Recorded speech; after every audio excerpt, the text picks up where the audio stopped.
Hi friends, welcome back. எல்லாரும் எப்படி இருக்கீங்க? இன்னைக்கு நம்ம சேனல்ல பேக்கிங் கிளாஸோட 11th கிளாஸ்ல இருக்கோம். இன்னைக்கு நான் சூப்பரான ஒரு bakery style tea cake recipe தான் செஞ்சு காமிக்க போறேன். ரொம்ப ரொம்ப ஈஸியான பிகினர்ஸ் எல்லாத்துக்குமே பண்ணக்கூடிய சூப்பரான ஒரு tea cake. Baking powder, baking soda எதுவுமே இல்லாம சூப்பரான டீ கேக் அப்படியே பேக்கரியில கிடைக்கிற மாதிரியே இருக்கும் இந்த டேஸ்ட்டு. இந்த டீ கேக் வந்து எப்படி பண்றதுன்னு பார்க்கலாம். நான் இங்க வந்து ஒரு 8 முட்டை எடுத்திருக்கேன். நீங்க வந்து 1 கேஜி கேக் டின்ல பேக் பண்ற மாதிரி இருந்தா 4 முட்டை எடுத்துக்கோங்க. நான் எடுத்திருக்க அளவு வந்து அப்படியே பாதி அளவு எடுத்துக்கோங்க. நான் இங்க வந்து 8 முட்டையோட எக் ஒயிட்டும், எல்லோவும் செப்பரேட் பண்ணி எடுத்துக்கிறேன். முட்டையோட வெள்ளை கருவு வந்து ஒரு கிளீனான பீட்டர வச்சு நான் பீட் பண்ணிக்க போறேன். இதுல வந்து முட்டையோட எல்லோ கலர் வந்து மிக்ஸ் ஆயிருக்கக்கூடாது.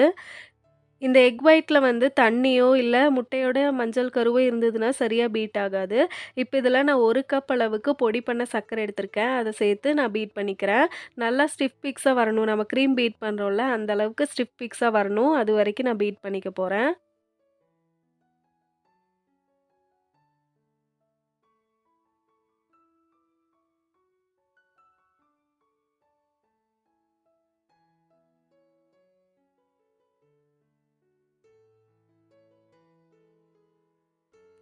இப்போ நம்ம முட்டையோட எக் ஒயிட் வந்து நல்லா பீட் ஆயிடுச்சு. இத வந்து தனியா எடுத்து வச்சிரலாம். அடுத்ததா நம்ம முட்டையோட மஞ்சள் கரு இருக்குல்ல, 8 முட்டையோட மஞ்சள் கரு. அதில வந்து ஒரு 2 டீஸ்பூன் அளவுக்கு நான் பைனாப்பிள் எசன்ஸ் சேர்த்துக்கிறேன். அது கூடவே 1/2 டீஸ்பூன் அளவுக்கு பட்டர் எசன்ஸும் சேர்த்துக்கிறேன். ஒரு 1/4 டீஸ்பூன் அளவுக்கு மில்க் எசன்ஸ். இது 3யுமே சேர்த்து நம்ம வந்து பீட் பண்ணிக்கலாம். டீ கேக்ஸ் எல்லாம் பண்ணும்போது வெண்ணிலா எசன்ஸ்க்கு பதிலா பைனாப்பிள் எசன்ஸ் வந்து சேர்த்துக்கோங்க. அப்பதான் கடையில கிடைக்கிற அதே டேஸ்ட் வந்து நமக்கு கிடைக்கும். இப்ப இத வந்து பீட் பண்ண ஆரம்பிச்சிரலாம். நான் இங்க 2 கப் அளவுக்கு மைதா எடுத்திருக்கேன். அதனால 2 கப்பு பொடி பண்ண சர்க்கரைய சேர்த்துக்கிறேன். ஃபர்ஸ்ட்டு 1 கப் வந்து முட்டையோட வெள்ளை கருவுல சேர்த்துக்கிட்டோம். அடுத்து 1 கப் வந்து முட்டையோட மஞ்சள் கருவுல சேர்த்து பீட் பண்ணிக்கலாம். லைட் எல்லோ கலர்ல வரணும். அதுவரைக்கும் நம்ம வந்து பீட் பண்ணிக்கலாம்.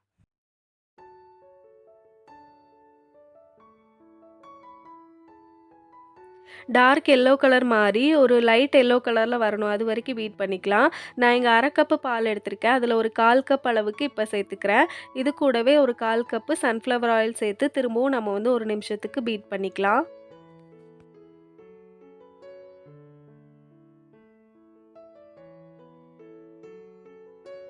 இப்போ ஒரு லைட் எல்லோ கலருக்கு வந்துருச்சு. பீட்டர் ஆஃப் பண்ணிட்டு இதில ட்ரை இன்கிரீடியன்ட்ஸ் எல்லாமே சேர்த்துக்கலாம். நான் இங்க வடிகட்டி வச்சிருக்கேன். அதுக்கு மேல 2 கப் அளவுக்கு மைதா மாவு சேர்த்துக்கிறேன். 250 ml கப்பு 1 கப்பு. இதில வந்து ஒரு 1/4 டீஸ்பூன் அளவுக்கு உப்பு சேர்த்து இத வந்து சலிச்சு எடுத்துக்கலாம். நான் இதில பேக்கிங் பவுடர், பேக்கிங் சோடா எதுவுமே சேர்க்கல. நம்ம முட்டையோட வெள்ளை கரு வந்து நல்லா ஸ்டிஃப் பிக்ஸா பீட் பண்ணியிருக்கோம். அதுவே போதும். இந்த கேக்குக்கு வந்து நல்ல சாஃப்ட்னஸ் கிடைக்கும். நீங்க பிகினர்ஸா இருக்கீங்க. இப்ப திடீர்னு ஒரு கேக் பண்ணணும். பேக்கிங் பவுடர், பேக்கிங் சோடா எதுவுமே இல்ல அப்டின்னா, இந்த மாதிரி கண்டிப்பா ட்ரை பண்ணி பாருங்க. பேக்கிங் பவுடர், பேக்கிங் சோடா தேவையே இல்ல. ரொம்பவே சாஃப்ட்டா இருக்கும். இப்போ மைதாவும், உப்பும் சேர்த்ததுக்கப்புறம் திரும்பவும் நான் இத வந்து மிக்ஸ் பண்ணிக்க போறேன்.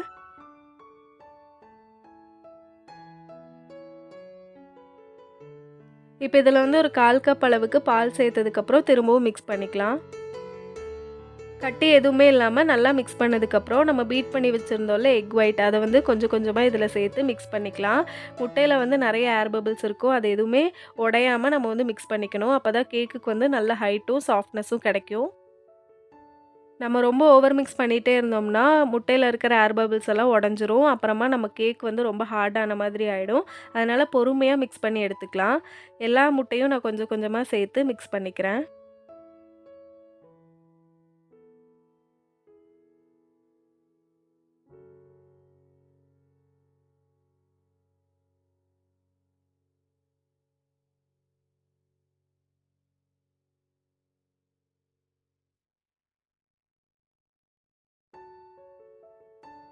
இப்போ எடுத்து வச்சிருந்த எக் ஒயிட் எல்லாமே சேர்த்து மிக்ஸ் பண்ணியாச்சு.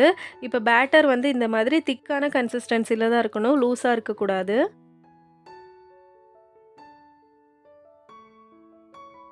அவ்வளோதான் நம்ம கேக் பேட்டர் வந்து ரெடி ஆயிடுச்சு. இப்போ இத வந்து கேக் டின்ல ஊத்திக்கலாம். நான் இங்க 10 இன்ச் கேக் பேன்ல பட்டர் பேப்பர் போட்டு கிரீஸ் பண்ணியிருக்கேன். அதுக்குள்ள ஊத்தி பேக் பண்ணி எடுத்துரலாம்.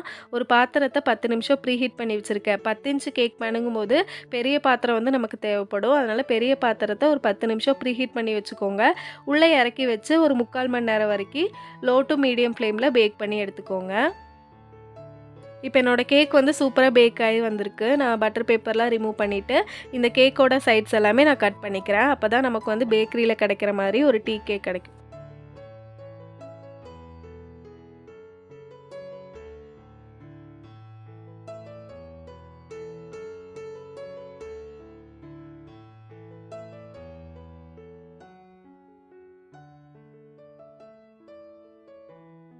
இப்போ நம்ம இந்த கேக்க வந்து பீஸ் போட்டுக்கலாம்.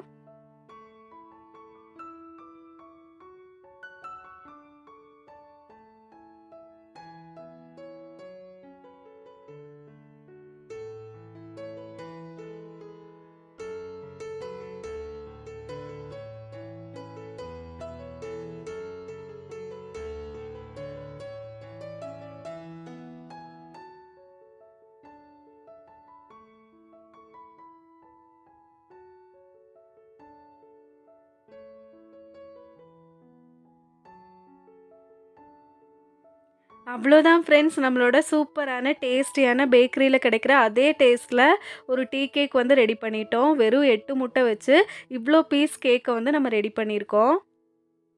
நீங்க பிகினர்ஸா இருக்கீங்க, டக்குன்னு டீ டைமுக்கு ஒரு கேக் பண்ணணும் அப்படின்னு நெனச்சீங்கன்னா, பேக்கிங் பவுடர், பேக்கிங் சோடா எதுவுமே இல்லாம இந்த கேக்க வந்து சூப்பரா ரெடி பண்ணிக்கலாம்.